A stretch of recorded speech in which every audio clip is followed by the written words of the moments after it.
Bonjour à tous et bienvenue sur boursicoté.com pour cette nouvelle analyse technique du CAC 40 en clôture avec une séance qui a reperdu ce qui avait été regagné hier. Hier, on assistait à un rebond technique avec ici un quasi-contact sur la zone des 5648 points. On était repassé ici au-delà des 5720.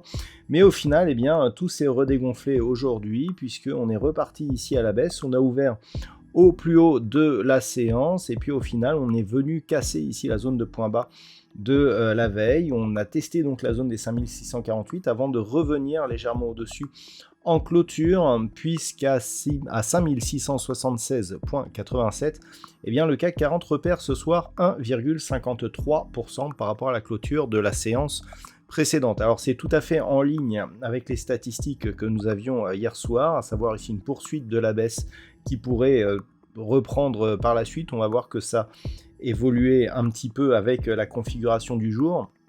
Mais au final, ça confirme le fait que la séance d'hier, qui avait donné ici une impulsion haussière, qui aurait pu déboucher sur un signal pérenne, a été invalidée, puisque on repart ici à la baisse et on inscrit un nouveau plus bas significatif. Du point de vue des indicateurs techniques, on reprend donc une dynamique haussière sur les histogrammes du MACD, on s'enfonce dans la zone de survente au niveau du RSI, et puis au niveau des volumes, on a des volumes qui sont légèrement inférieurs à ce qu'ils étaient hier. Pourtant, on a un nouveau plus bas, et donc par rapport justement à cette bougie qui semblait intéressante, la bougie d'hier, elle était très intéressante puisqu'elle avait une ombre portée ici sur la partie inférieure, une conviction assez intéressante et des volumes donc supérieurs à la moyenne. Même si on a une baisse des volumes aujourd'hui, le fait que l'on casse le plus bas significatif nous indique que la dynamique qu'aurait pu créer justement cette bougie, elle est totalement interrompue. Donc pour l'instant, on s'inscrit donc dans une poursuite de mouvement baissier où on reste au contact ici de la bande de Bollinger inférieure, même si on clôture au-dessus de cette Bollinger, et donc on poursuit ici dans une dynamique baissière. Alors en termes de macro, ce qui a confirmé un petit peu les inquiétudes donc en Europe, c'est les chiffres de l'Allemagne qui se sont révélés supérieurs à ce qui était attendu. L'Allemagne a donc désormais une inflation en rythme annuel qui se lie à 2 chiffres. Ça nous prouve que la situation est en train de se dégrader. On a de nouvelles tensions entre l'Ukraine et la Russie, même Russie et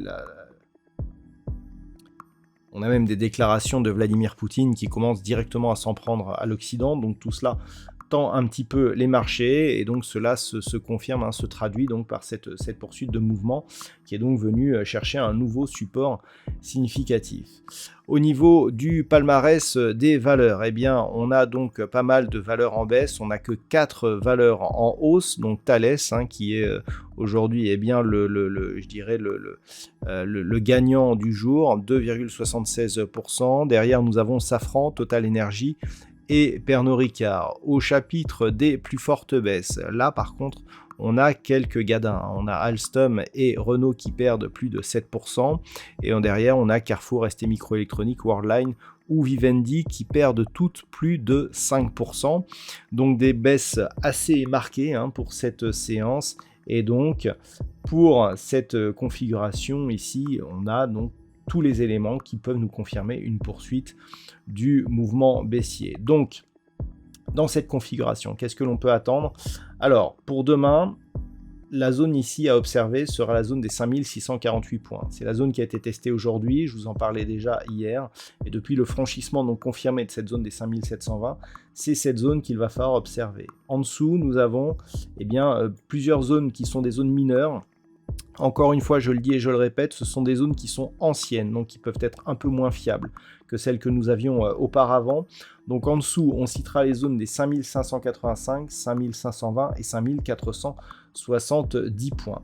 Si l'éventualité d'un rebond venait à se préciser, alors dans l'état actuel des choses, le premier niveau court terme qui pourrait nous faire penser qu'un retournement de tendance est possible, donc il y a énormément de conditions dans cette phrase, c'est le point haut de cette bougie. Et le point haut de cette bougie, eh bien, il se situe à 5852 points. On retiendra 5850, on retiendra aussi la zone des 5915 avec ce gap ici partiellement comblé mais toujours avec une zone d'ouverture et la moyenne mobile 20 exponentielle ici qui devrait commencer à évoluer vers ces niveaux. Tant que l'on est sous ces niveaux, c'est clairement une dynamique baissière potentiellement forte qui est en train de continuer. On a vu au niveau des indicateurs, il n'y a pas de configuration d'excès, donc on peut tout à fait continuer à descendre sur cette configuration, et donc tant que l'on n'est pas ici au-dessus de ces deux niveaux, eh bien aucun espoir d'une reprise technique haussière. Voilà donc ce que l'on peut dire sur cette configuration technique pour ce soir.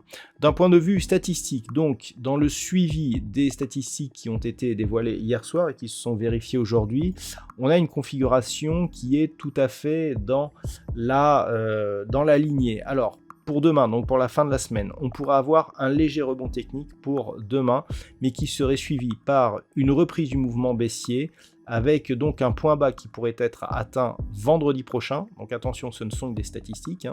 Vendredi prochain, pour voir se développer un rebond technique par la suite. Donc en gros, ce que ça dit, c'est pour une semaine ici, mouvement baissier qui pourrait continuer, avec un rebond possible la semaine suivante. Par contre, au niveau de la conviction, ça monte un petit peu. Là où je vous disais sur les précédentes bougies que l'on avait un nombre d'occurrences qui était très faible, là le nombre d'occurrences commence à remonter. Donc cette statistique reprend un peu plus de fiabilité. Je rappelle que ce sont des statistiques, c'est-à-dire on prend ici la configuration des dernières bougies, on la compare à ce qui s'est passé dans des configurations similaires lors des 20 dernières années et on dégage des tendances lorsque cela est possible. C'est parfois vérifié, parfois pas. Là, on verra bien ce qu'il en sera pour la suite. Voilà donc ce que l'on peut dire sur cette configuration technique. Je vous souhaite de passer une très bonne soirée. On se retrouve dès demain pour toutes les autres analyses techniques du site boursicoté.com.